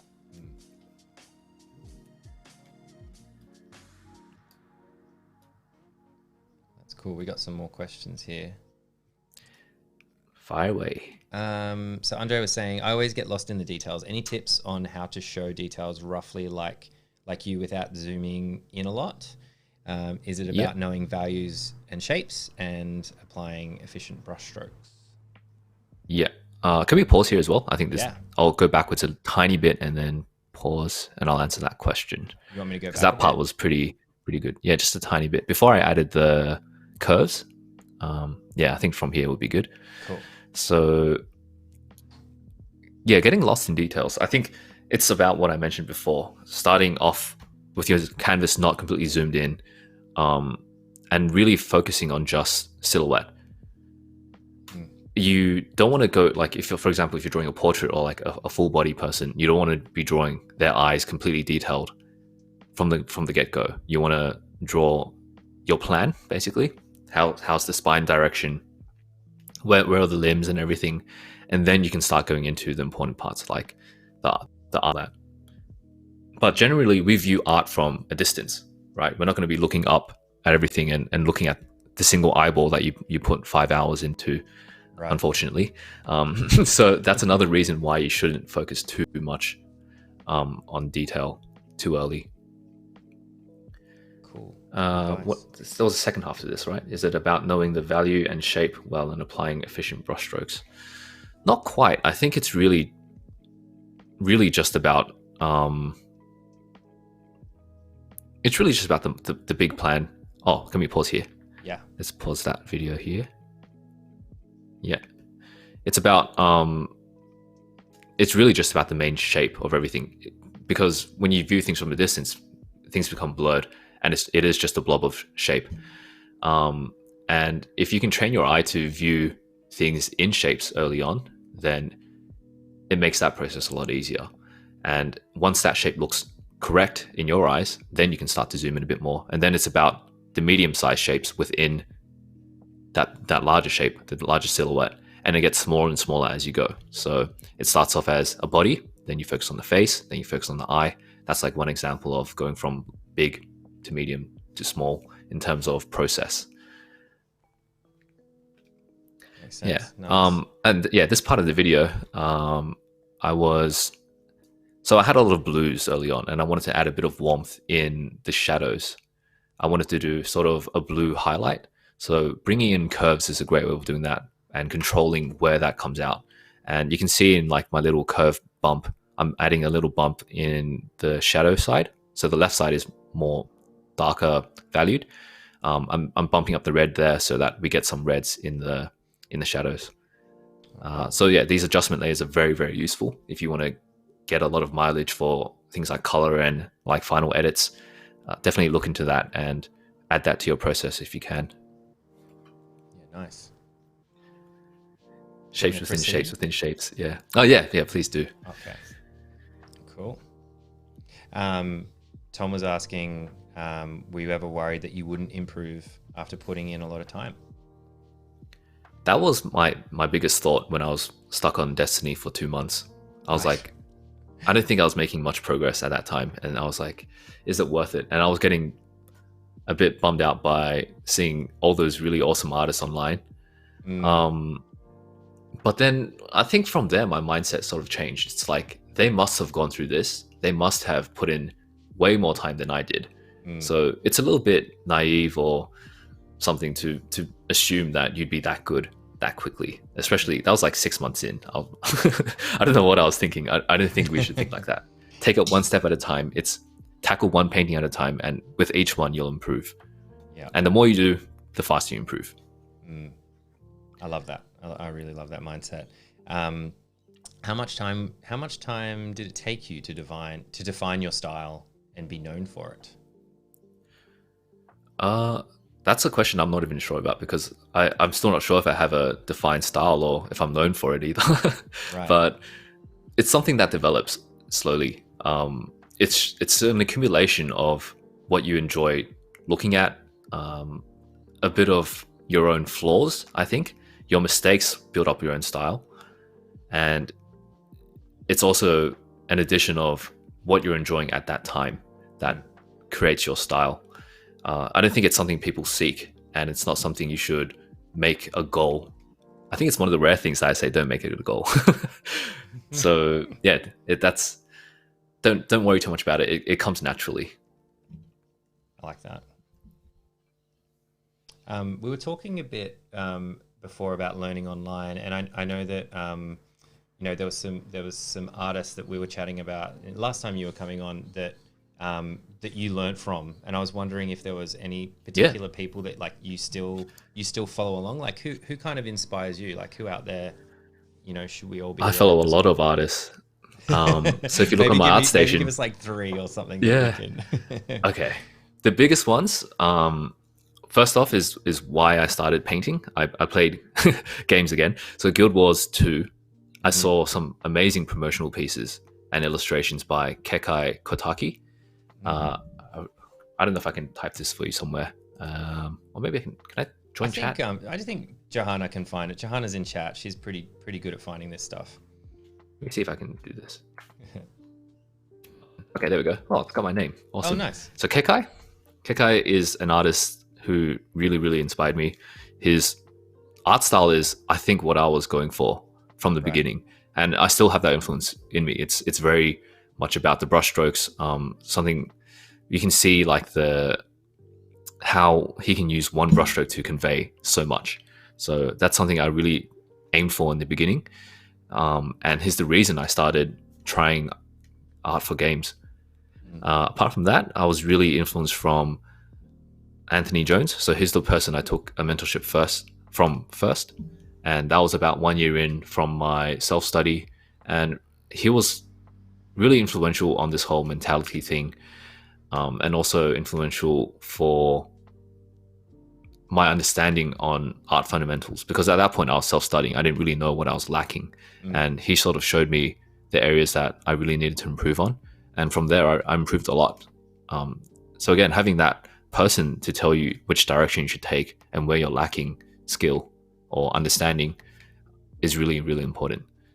And I think another artist that really inspired me, it's less of an artist but more like the art studio, which is Blizzard. I think I really love their art style. Yeah, me too. And it's something that it's so well defined that a lot of artists can mimic it because it just makes sense. Right. And I try to take on some of that art style in my own work as well, like the really thick bevels and the raw materials that you can see in the art as well, like very chipped metals and all that. I've added all that into my own work as well. Yeah, super cool.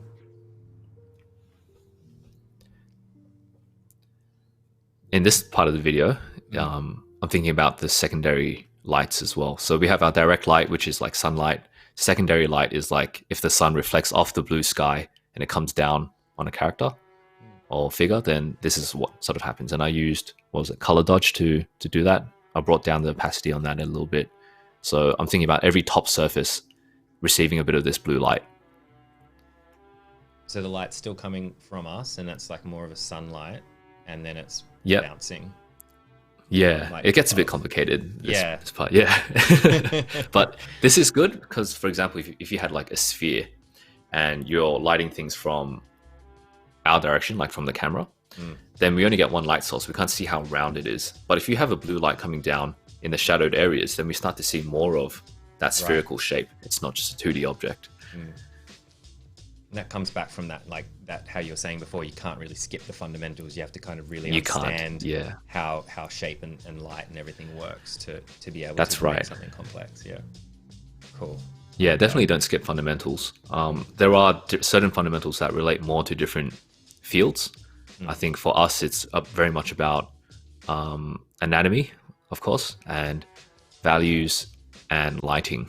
I think those three are very, very important. Perspective as well. Have you ever done any like figure drawing or anything like that? I actually didn't do that for a very long time, and recently have done it just to wind down, Right. and hopefully gain a bit of knowledge from it as well. I think it was just me being a bit lazy. I didn't really want to go out to find a place to do figure drawing, so I just use online resources to study anatomy. Yeah. But I would recommend it if people have easy access to it after this whole situation's over with. Yeah, that's right. Yeah. Yeah. Yeah. It's Don't all go online, now, please. all online at the moment. Yeah. Don't go outside to try to draw naked people. It's not the Definitely time for don't. that. We have mirrors for those. That's right. Yeah. Just standing in the mirror. Yeah. Just lighting it with your desk lamp and your light Yeah. in your house in your apartment. Yeah. Keep the questions coming, everybody. If you're just joining us here with Jeff Chen, we've got about maybe half an hour left, something like that. Mm-hmm. And we're here to take your questions while we're lucky enough to have him here. If you're over on YouTube, you might be watching this on YouTube wondering what we're talking about with chat. The chat's over on behance.net/live. If you're watching the replay, hello. Hope you're enjoying it. If you're over on Periscope or Twitter, I think it's going out there as well. So you can come on over, join us. Awesome. Let us know if you have any questions as we get towards the end of this. But it's been great, Jeff. I've been having a really great time with you, and love watching your artwork. It's amazing how fast you can create something like this. Thank you. Yeah, it's been really great. Like, I love answering all these questions as well. And it's like you see like a pattern of questions sometimes, and it's like sort of accumulating for me as well, knowing what I can tackle for the mentorship I do. Yeah, I think it's great for my like statistics. Right. Yeah. Like seeing sort of patterns of questions and thinking people must be struggling with this, even if they're not asking the question.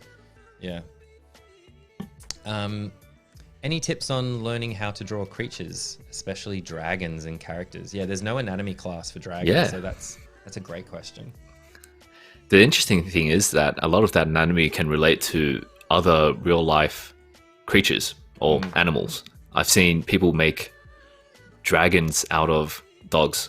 So there was like a pit bull that had a very, very like low fat ratio, and you can see all the muscles on that dog. And the artist sort of stretched the abdomen a bit and then studied the anatomy in the muscles of like the thighs and the front legs and the neck, and that's what they use to draw their dragon. But definitely relate it back to real life stuff. You don't want to make up a dragon, because that it doesn't work that way. It won't become believable. So take it from believable things and then start to exaggerate certain features to make it feel more like a dragon. It's good advice. We were talking earlier on about insects as well. You were talking about kind of drawing inspiration from insects and mashing that kind of together, and that's sort of the same thing, like taking that inspiration from how it would really be. That's more on the design front. So that's inspiring you to push your boundaries for design. The advice I gave just then is more on keeping things accurate on like a art fundamental level. Yeah. Cool. Yeah, I like that. Yeah. Like the idea of stretching a dog out and then drawing the anatomy. It's kind of crazy.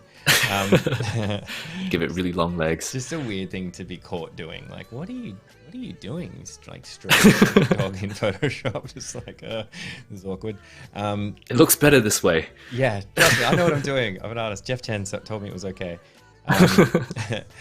Oscar was asking, what has been one of the biggest obstacles you've had during your art career? We spoke about Destiny. I think the game, not the omnipotence. Yeah, Destiny was a hard time. So that was a real downtown for me.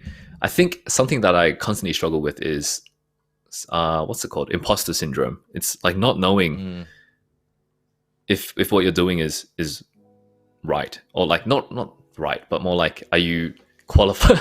Am I qualified to do this, or do I deserve to be telling like this advice to people? But I think I just have to remind myself that it's something I have years of experience in already, and there's going to be people that have less years experience than me. So if I can help them in some way and show them the ropes and the process I went through, then that's enough for me to sort of give a bit of advice.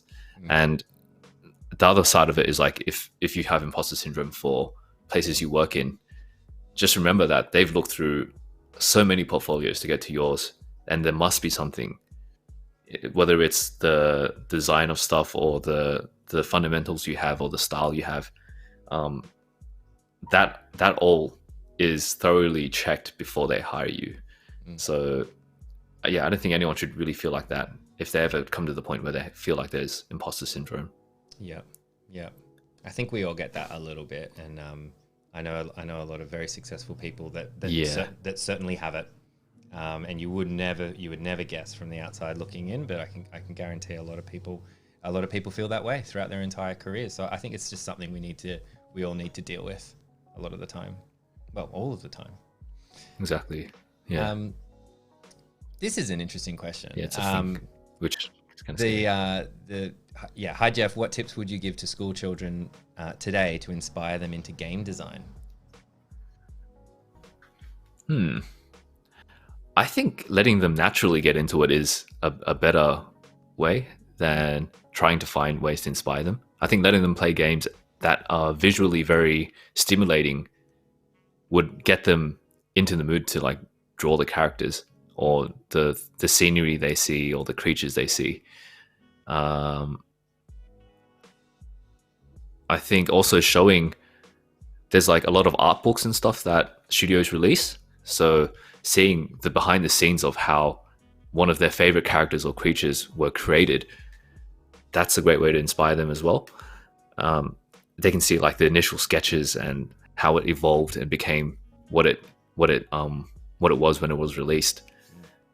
So yeah, you can buy them anywhere. I think local book places like Kinokuniya in Australia, Sydney, we have those art books as well. I'm sure there's a lot of places that sell art books in US, Japan, and all that. Yeah, even ordering online, it's so easy. You can order art books. Yeah. Do you have any of the Blizzard art books? They used to release them periodically. I do. Yeah. I personally have Blizzard. I have Monster Hunter, Dark Souls, and then I have some other like art related books, not exactly studio art books, but I look through them from time to time, and it helps me understand as well, like how much work other people put in to get to like the final stage. If, for example, like a weapon, I used to just draw a weapon and that's it. But then you see in the art book, they draw like 30 weapon ideas and then they come to one. So it really opens your eyes for like the amount of work doing studios. That's cool. There's another question. Do you have a favorite childhood game which you would want to draw its characters? I like how you put Jeff at the end of that, like you were asking me a question. It's okay. I didn't think you were asking me. Yeah. Sonic. Yeah, Blizzard stuff. Yeah. Sonic? Yeah, I'll come back to Sonic one day, I think. I haven't actually drawn Sonic though. But maybe it's because I was scarred from my brother telling me off. Yeah, that's right. Yeah, Blizzard games. Blizzard games, that's what I'm... Yeah. Nice one. I don't think there's anything else. Yeah. It's very good. What games are you playing now, out of curiosity? I'm still, I think, yeah, you asked me this last time and it's still the same response. I'm playing a lot of Smash still. Smash. Yeah. These days I don't have time for like very long story-driven games. Yeah. I just want to sit down, play a quick match, and then get back to what I was doing. So Smash is great for that. I can just jump online and then play a little bit. Actually, there's one more game I'm playing that's similar, which is totally unexpected. I've been playing Tetris online with people on Discord. So it's kind of like Tetris Battle. Oh yeah, where you complete lines and then like it sends over. Yeah, so I'm playing that on Discord with people, and I'm totally addicted. It's like my nighttime thing. 11 p.m. It's Tetris time. Time to T-spin. I did play a bit of Animal Crossing as well, but again, that's one of the games where I felt like I think there's a bit of delay. Sorry. But yeah, Animal Crossing felt like it was gonna take too much time, so I didn't end up picking it up. Yeah, that's exactly me. There's so many games coming out, and I'm like, not yet, not right now. I know how like this world is Yeah. gonna go, and yeah, Pokemon came out, then Animal Crossing came out, and there's like a dozen online games. Still haven't played Red Dead. I know Johanna in the chat. She played Red Dead.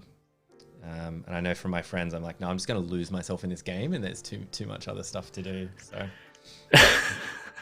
yeah, those shorter games are good, I think, to make sure that you focus more on the things that you have to do, just for that balance, because you can lose yourself in those games. Exactly. Tetris gang, yeah. I think there's a bit of a delay now. I'm not sure if that's gonna affect us too much. I hope my internet's holding on. I think we're good. I think it does a little slight drift the longer we're on. Maybe something like that's happening. So, but I think it's all good for everyone out there. Let us know, chat, if it's drifting. Links and resources and books. So I think, yeah, some stuff I mentioned today was drawbox.com. I'll link that up over here. Pretty sure it's drawabox.com. Yeah, that's it. So this is a great website for people starting off. Art books and stuff, I'm not really sure where people can buy those. I'm pretty sure Amazon, you can just Amazon some, like you can look for like Art of Blizzard or Blizzard art book or whatever game it is that you want the art book for. Just put the game name and then art book. What else did I mention? I mentioned videos. I think there's a lot of great artists that share great resources on YouTube. So off the top of my head, I can think of, I'll write some YouTube artists for people. Cool. So there's Marco Bucci. There's Proco for Your Anatomy. Modern Day James. I think those are sort of the main three I'd point people to for like the starting, when they're just starting off. Nice. And yeah, you can just look up speed paints as well. Like I love watching speed paints. It's seeing processes and the thought processes of the artists as they go is really, really cool. Just going back to the artwork, I'm noticing like some texture in the background as well. So yeah. Do you have like brushes that you bring in for these, or are these all done just with like the stock brushes? So no, I do have brushes that I've brought in. They're just from all over the internet, to be honest. I'm not really sure where they came from, but normally it is for this last finishing touch. Like I'd have like a debris brush that has little splatter and all that to add little particles of light on top of where I want attention. And then I use a sort of textured brush in my eraser to erase out areas that have like a soft glow on it. So it gets a bit of texture in that soft glow instead. Cool.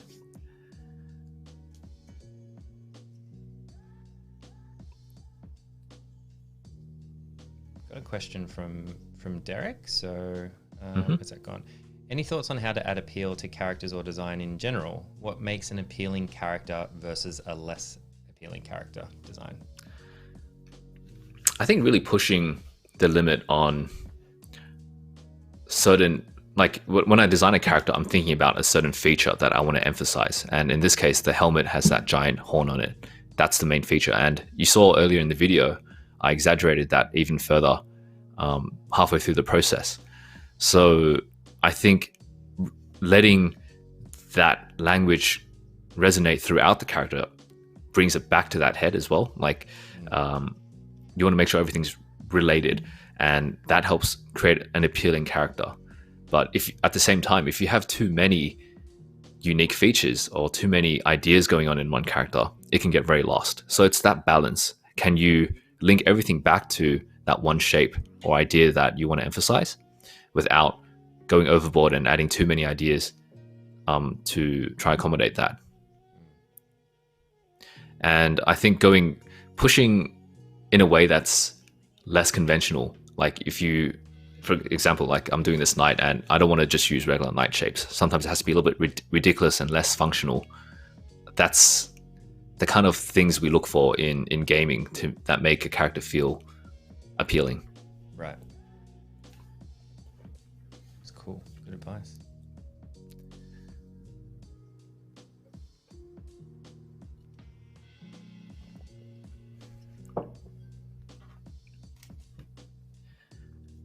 Yeah, so we've probably got about another 15 minutes left, guys. So keep those questions coming.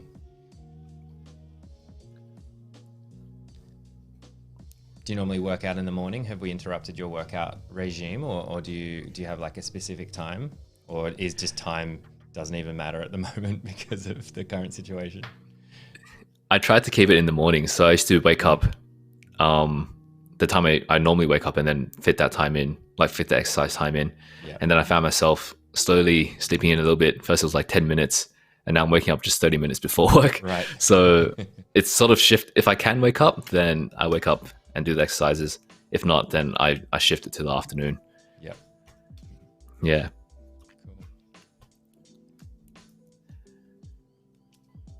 Cool. Was there anything else in that process that I missed? I think, let's have a quick look. There was a part in the process. I think, are we at the end of the video? Yeah, I think that was it, right? Oh, we're at like, it's got 6 minutes left, but it might be, I don't know, so we still got okay. I guess we can keep going. But we could always scrub back. Like we've got a little bit of extra time probably before we've got about 6 minutes left on the painting, and then we can kind of jump back for like the last 5-10 minutes or something if there's something that you I think particularly point out. We can do that, I think. I guess I can expand a little bit more on the appeal to character design question, since it is a pretty big topic as well. So I was talking earlier about being inspired by different topics that aren't directly related to the character designing right now, like introducing insect shapes or mushroom shapes and all that, or nature shapes into your character. I think there are limitations though. Different projects will allow that and won't allow that. And for personal work, I think that's the place where you want to show, like you want to go up beyond 100% on how much you want to push. Because when you work in a studio, you have all these restrictions that don't allow it. And you really want to show your personal art style or your sort of creativity in those own works. And I think that's really important, like to allow time for your personal work so you can do that exploration, so you can show the world and you can like test yourself by pushing your boundaries on design. So when you do go to a studio, maybe you won't go as extreme as you would for your personal work, but at least you're going to that like 80% mark where it's more unique than what you would have done originally. Nice. And it's not always about shapes and stuff either. Like you can see I'm introducing colors that are very unique to a knight, very colorful, a lot of iridescence in like the highlights, and to control like where the focus is, because there are a lot of colors going on, but I want the main part of the character to pop up in the upper body, the head area. So I introduced that red up there as well, and the strong blue. So those places really pop out compared to the rest of the body.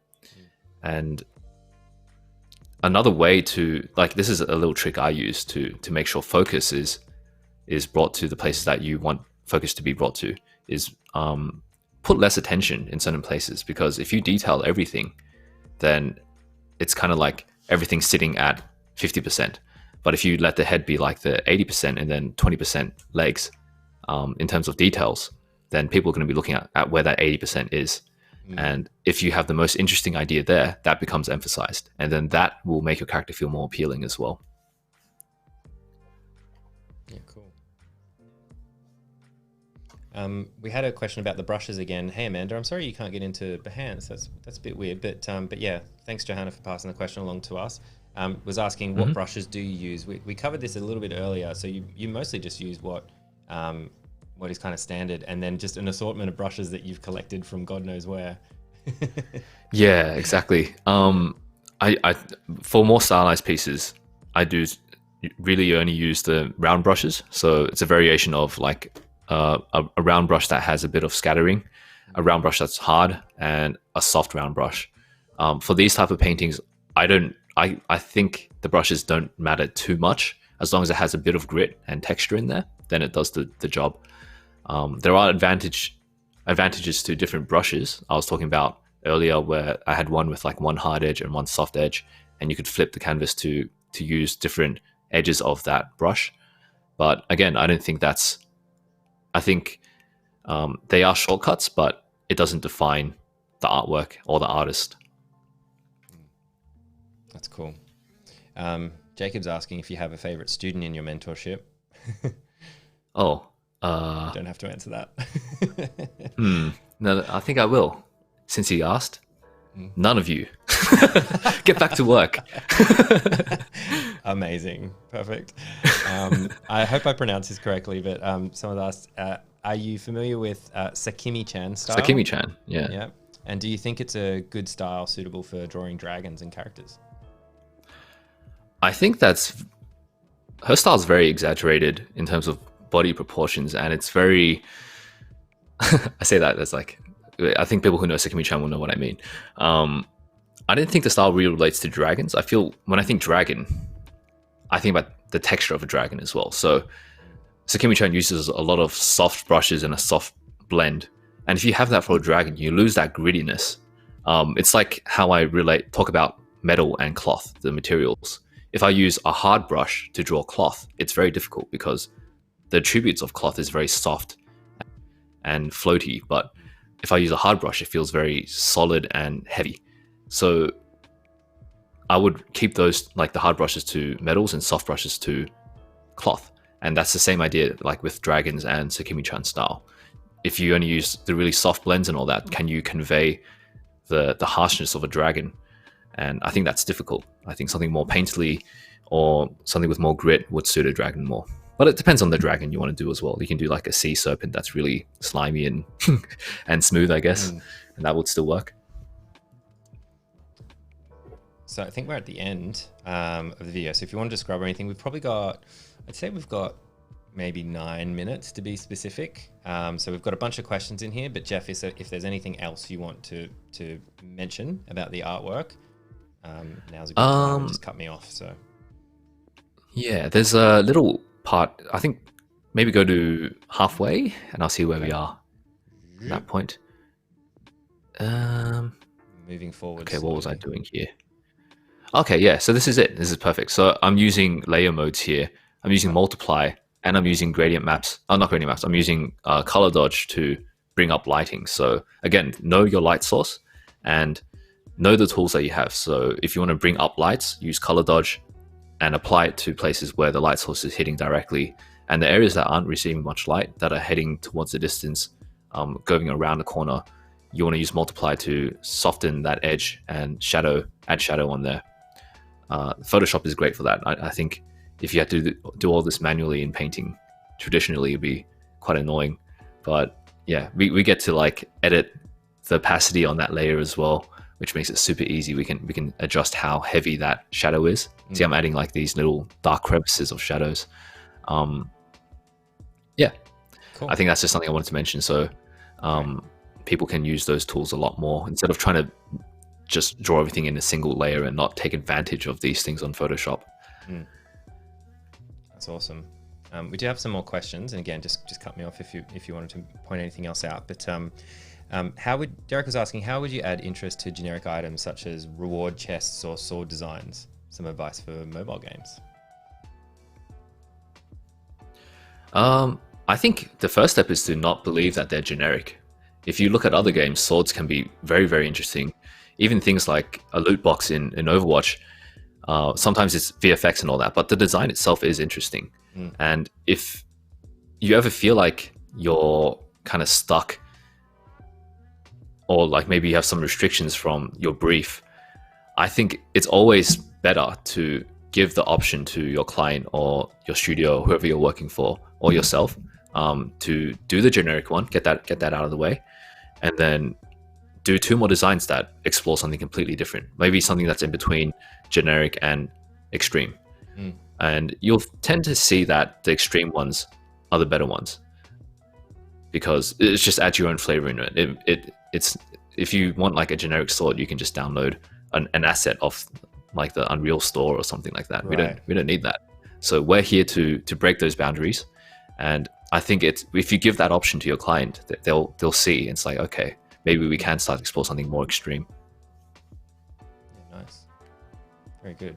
Let's do you want to skip forward to the end, and then we'll have a look at the final artwork, because I think it's Sure thing. moved very quickly. It'd be cool just to kind of see it in its final form. It's incredible. Like there's so much going on. Like there's so much detail. There's so much color. Like there's so much like contrast, and it's all popping and everything. It's really incredible. Yeah, thank you. I think a lot of that is understanding. I think every brushstroke, I know this sounds weird, but like it's really true that every brushstroke you do has a purpose. And when people can start to implement that sort of thinking and try to gain more out of every interesting individual stroke, then you get a lot more mileage and speed out of your workflow. Nice. Very good. I think we have time for one more question, maybe. So Africa was asking, do you ever flip your drawings as you draw in order to view them from different angles? And we did cover that, but it's probably worth mentioning again for anyone that may have missed what you mentioned about that. Yep. So there's a lot of good ways to check your artwork to make sure things aren't feeling out of proportion or too heavily weighted towards one side. And flipping is something I do very often. Zooming in and out is another way to do that. It's like kind of like in traditional work, you just kind of step back and look at your artwork from a distance. It's the same idea. And another thing I do or something I don't do is to not zoom in too close too early in the process. I think keeping things at a distance lets you see the whole artwork and the whole character at once, and you don't get caught up in small details. Yeah. So yeah, to answer that question, I do flip the canvas a lot, and I highly recommend people to do that as well. Awesome. Oh, that's great. We didn't get much of a chance to show how cool this background animation works with your artwork. Oh yeah, that's right. Just a little bit at the beginning and a little bit now, but it looks super cool. But yeah, I think as we say our thank yous, we can show that off and how well that works at the moment. This has been amazing. Thank you so much for sharing your Thanks process. for having me. Yeah, you're so great at explaining what you're thinking.